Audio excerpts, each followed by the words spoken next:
प्यारे बच्चों नमस्कार। आप सभी का बहुत बहुत स्वागत है आपके इस यूट्यूब चैनल पर। पिछले लेक्चर में हमने आप लोगों को प्रश्नावली 1.2 के सभी प्रश्नों को बताया था। उसी क्रम में आज हम लोग आगे बढ़ेंगे। आज हम लोग प्रश्नावली 1.3 के प्रश्नों को सॉल्व करेंगे और उसमें जो भी इम्पोर्टेंट क्वेश्चन हैं उनको भी आपको नोटिस कराया जाएगा। ओके, तो आइए देख लेते हैं। इसमें पहले कुछ महत्वपूर्ण हेडिंग्स की आवश्यकता पड़ेगी, उसको देखते हुए चलेंगे।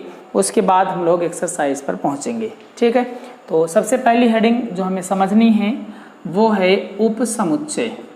ठीक है, इसको आप लोग ध्यान से समझिएगा जिससे क्वेश्चंस को सॉल्व करने में कोई भी प्रॉब्लम ना हो। ठीक है ना। तो ये उपसमुच्चय है, इसको इंग्लिश में कहते हैं सबसेट। ठीक है, ये सबसेट होता क्या है इसको आप लोग पहले समझिएगा। ये जो सबसेट है बच्चों, जैसे मान लेते हैं कोई दो सेट हैं। मान लीजिए ए इज इक्वल्स टू आपका दिया गया है 1 2 3 4 5। Okay, and B is equals to आपका दिया गया है 1 3।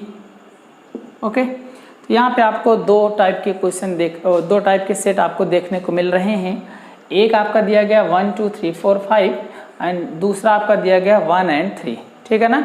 तो अगर दो समुच्चय इस प्रकार से हों कि पहले या किसी भी दूसरे दोनों में से किसी एक समुच्चय के सभी अवयव किसी दूसरे समुच्चय में बिलोंग कर रहे हों, यदि दो समुच्चय इस प्रकार से हों कि उनमें से किसी एक समुच्चय के जो सभी अवयव हैं वो दूसरे समुच्चय में बिलोंग करेंगे, मतलब उपस्थित रहेंगे, तो उस समुच्चय को दूसरे समुच्चय का उपसमुच्चय कहते हैं।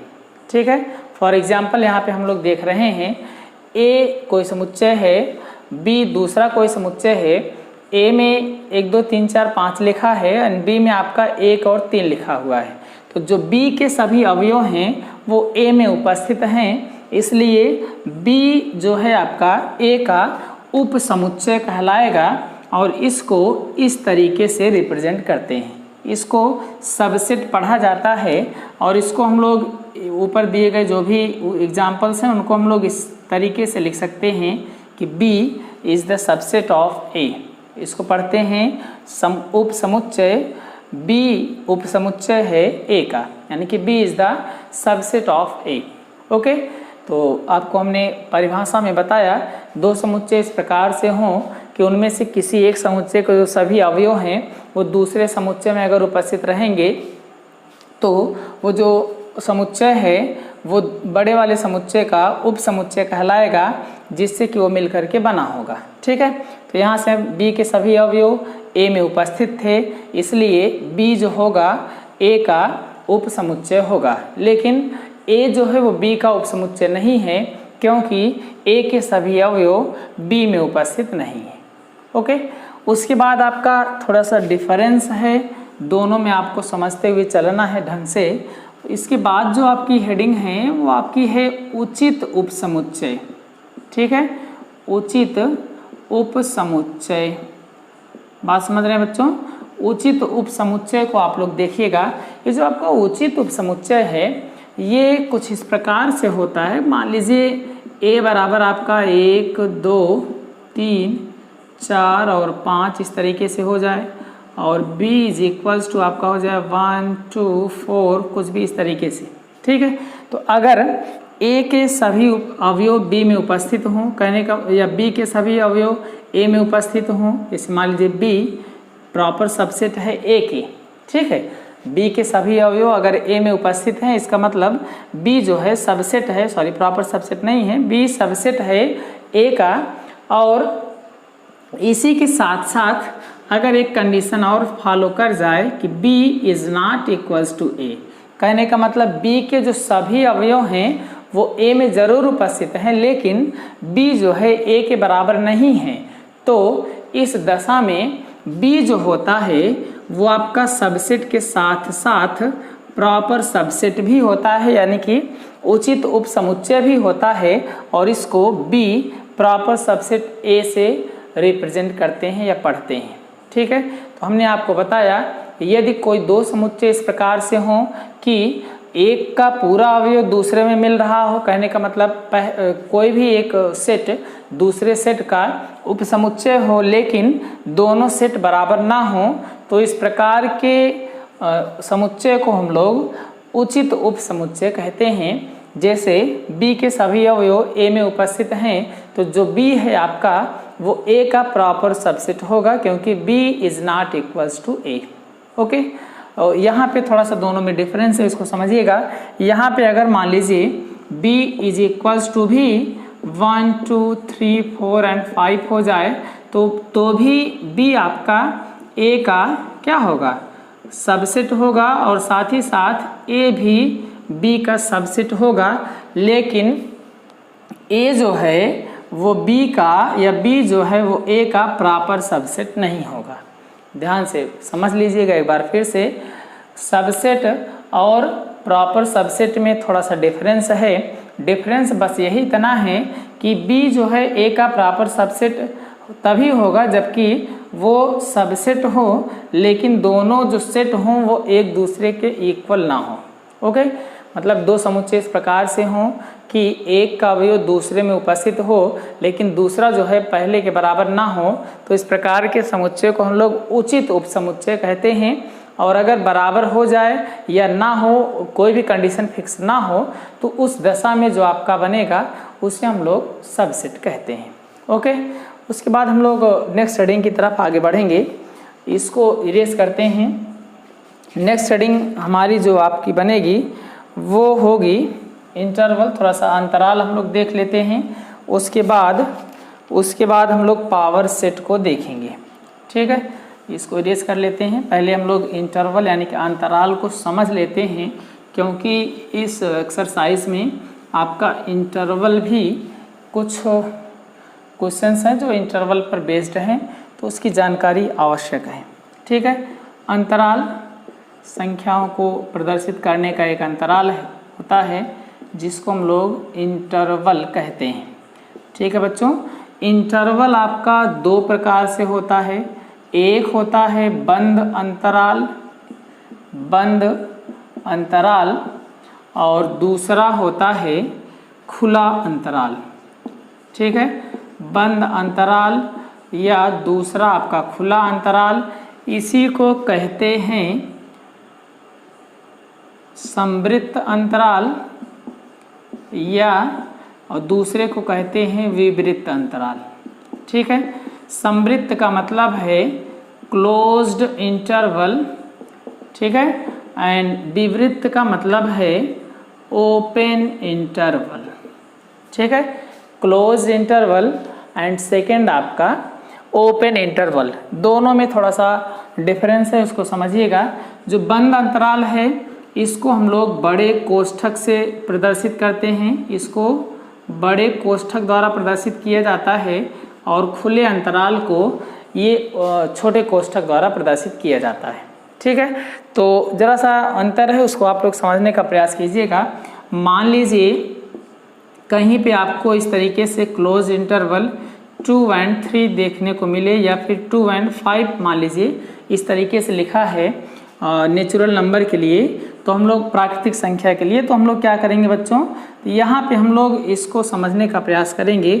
जो भी नंबर्स 2 से लेकर के 5 तक लिखी गई है, यानी कि जो भी प्राकृतिक संख्या 2 से लेकर के 5, 2 और 5 के बीच जितनी भी प्राकृतिक संख्या रहेगी उसको भी लिखेंगे, और साथ ही साथ 2 और 5 को भी लेकर 2 और 5 को भी लेकर इसमें गिना जाएगा।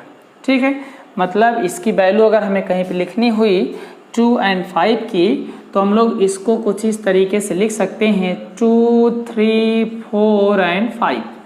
ठीक है, क्लोज इंटरवल 2, 5 का मतलब है 2 से लेकर 5 तक की सभी संख्याएं हमें लिख देनी है। ठीक है, लेकिन यहीं पे अगर मान लीजिए ओपन इंटरवल कहीं पे लिखा हुआ मिल गया 2, 5, इसका मतलब है बच्चों 2 और 5 के बीच 2 और 5 के बीच संख्या इसमें 2 और 5 को छोड़ देना है, ठीक है, 2 और 5 को छोड़कर।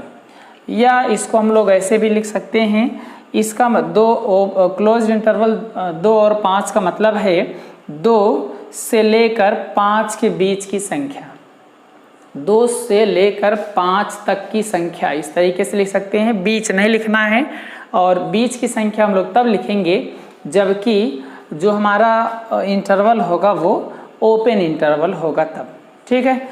और इसको हम लोग यहाँ पे दिखा सकते हैं। ओपन इंटरवल 2 5 का मतलब है 2 और 5 के बीच की संख्या, यानी कि 3 और 4, ठीक है बच्चों। तो ये आपका था open interval and closed interval, ठीक है। उसके बाद हम लोग आगे की तरफ बढ़ेंगे। नेक्स्ट जो हमारी हेडिंग है वो आपकी है पावर सेट, यानी कि घात समुच्चय, ठीक है। तो हम लोग घात समुच्चय को देखेंगे। नेक्स्ट हेडिंग आपकी आती है घात समुच्चय। घात समुच्चय, घात समुच्चय को इंग्लिश में कहते हैं पावर सेट, ठीक है। पावर सेट, इसको आप लोग ध्यान समझिएगा। जो ये पावर सेट है, किसी भी समुच्चय के उप समुच्चयों के समुच्चय को उसका घात समुच्चय कहते हैं। कहने का मतलब कोई सेट लेना है, उस सेट का हमें सबसेट फाइंड करना है, ठीक है। अभी सबसेट किस तरीके से हम लोग फाइंड करते हैं, इसी में एग्जाम्पल लेकर हम आप लोगों को क्लियर कर देंगे। उसके बाद उसी जो सबसेट हमारा बनेगा, उस सभी सबसेट को सेट बना देना है। तो जो सेट हमें प्राप्त होगा, सबसेट को सेट बनाने के बाद वही आपका क्या कहलाता है, पावर सेट कहलाता है। फॉर एग्जाम्पल हम लोग यहाँ से मान लीजिए a इज इक्वल्स टू आपका दिया गया है, a इज इक्वल्स टू है 1 2 एंड 3, ठीक है। तो अगर हमें a का घात समुच्चय यानी कि पावर सेट ऑफ a हमें निकालने के लिए बोला जाए तो किस तरीके से निकालेंगे, इसको आप लोग समझिएगा। पावर सेट निकालने में हमें सबसेट की ज़रूरत पड़ेगी, और सबसेट निकालने के लिए किस तरीके से हम लोग निकालते हैं इसको ज़रा समझिएगा। सबसेट किसी भी सेट का हमें निकालना है तो सबसे पहले फाई लिखा जाता है, उसके बाद उसके जो भी एलिमेंट्स हैं उसको सिंगली ऐसे मजले कोष्ठक के भीतर लिख देना। अकेले अकेले पहले लिखना है। 1 का लिख देंगे मजले कोष्ठक के अंदर 1, फिर 2 का हो जाएगा मजले कोष्ठक के अंदर 2, फिर 3 का हो जाएगा मजले कोष्ठक के अंदर 3। पहले सिंगल एलिमेंट्स लिखने हैं, अब डबल डबल लेना है। 1 के साथ 2 लेंगे, फिर 1 के साथ 3 लेंगे, उसके बाद 1 को छोड़ देंगे, फिर 2 के साथ 3 बचेगा और कोई नहीं बचेगा, तो इसलिए 2 और 3 लेना पड़ेगा। तो हमें क्या लेना है, पहले 1 के साथ 2 लेना है, 1 2, फिर 1 के साथ 3 लेना है, 1 3, ठीक है। उसके बाद क्या बच रहा है आपका, 2 और 3 बच रहा है, तो यहाँ पे 2 और 3 को भी नोट कर देंगे, ठीक है। ये आपका 2 एलिमेंट्स का हो गया। सबसे पहले 5, ये आपका 1 है, ये आपका 2 है, 3 है, उसके बाद 1 2 1 2 1 3 एंड 2 3 हो गया, ओके। अब 2 का सेट बन गया है। उसके बाद 3 3 का हमें बना लेना है। 3 3 का एक ही सेट बनेगा, 1 2 और 3, यहाँ पे 1 2 और 3 लिख देना है। ये आपका हो गया A का उप समुच्चय, ठीक है। A का आपका उप समुच्चय बन गया है। इसी उप समुच्चय को हमें समुच्चय बनाना है, तो इसलिए इसमें हम लोग क्या करेंगे, मजला कोष्ठक लगा देंगे। तो यही जो आपका बनेगा वो हो जाएगा power set of that set, okay.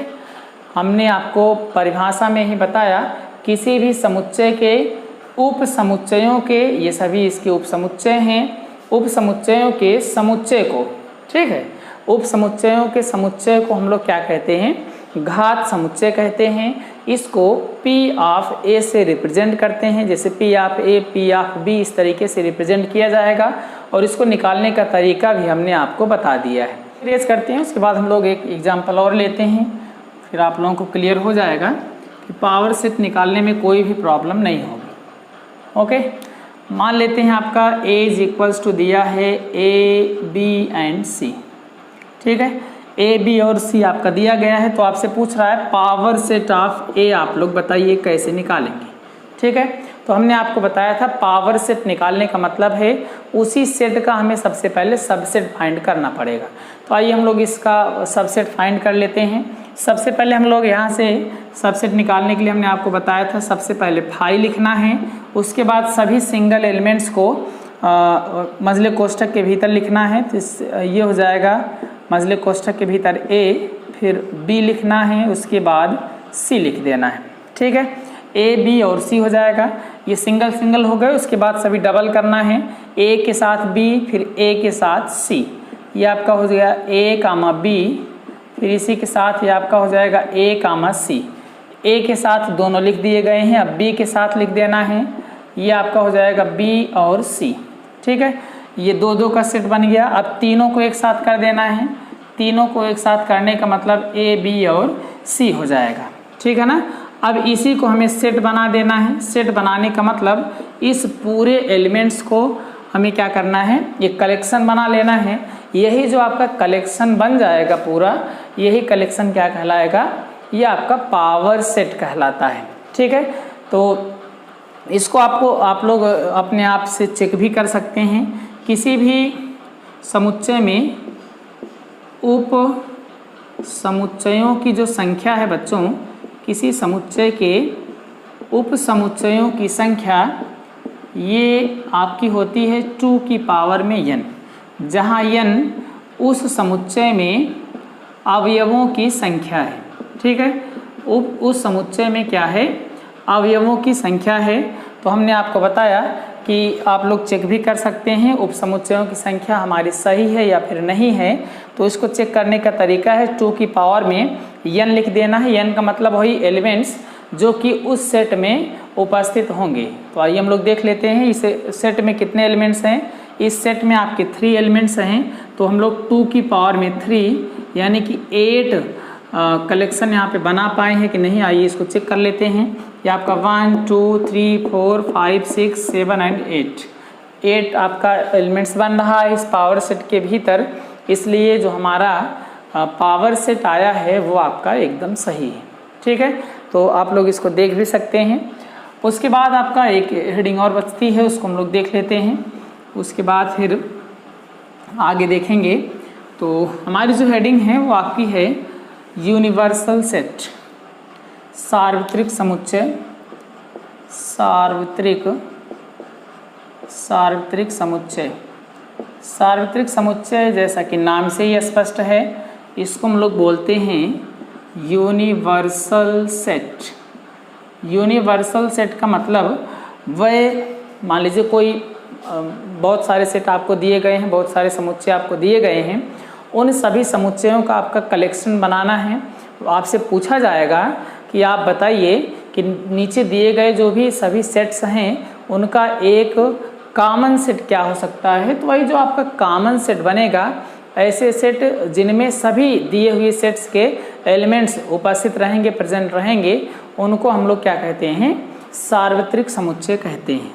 और इसको U से रिप्रेजेंट किया जाता है। फॉर एग्जाम्पल हम लोग यहाँ से देख लें, A आपका 1 2 3 हो, ओके, एंड B आपका 2 4 एंड 5 हो। ठीक है, एंड C आपका दिया गया हो, C आपका दिया गया हो 4 6 7 एंड 8। ठीक है, तो इन सभी का कलेक्शन हम लोग बनाएंगे। इन सभी का कलेक्शन बना करके एक ऐसा सेट बिल्डअप करेंगे, या आपको दिया रहेगा, बना करके दिया रहेगा, तो वहाँ से आपको पूछेगा कि कौन सा जो समुच्चय है वो आपका सार्वत्रिक समुच्चय है। तो निकालने का तरीका बहुत ही आसान है। हम लोग चेक कर लेंगे कौन सा ऐसा सेट है जिसमें दिए गए सभी सेट्स के एलिमेंट उसमें प्रेजेंट हैं। ठीक है, ऐसा सेट्स जिसमें दिए गए सभी सेट के एलिमेंट प्रेजेंट रहेंगे, उन्हीं को हम लोग क्या कहते हैं, सार्वत्रिक समुच्चय यानी कि यूनिवर्सल सेट कहते हैं। फॉर एग्जांपल यहाँ पे हमने ABC आपको कंसीडर कराया है। अगर आपको U निकालना हो तो सीधा सीधा 1 से लेकर 8 तक की जो नंबर्स हैं इसमें लिखी गई हैं 1 to 8। तो इसलिए क्या करना है, 1 2 3 4 5 6 7 8 लिख देंगे तब भी चलेगा, या फिर इसके बाद तक भी लिख सकते हैं। ठीक है, कहने का मतलब यूनिवर्सल सेट अनंत तक भी जा सकता है या कहीं तक भी जा सकता है।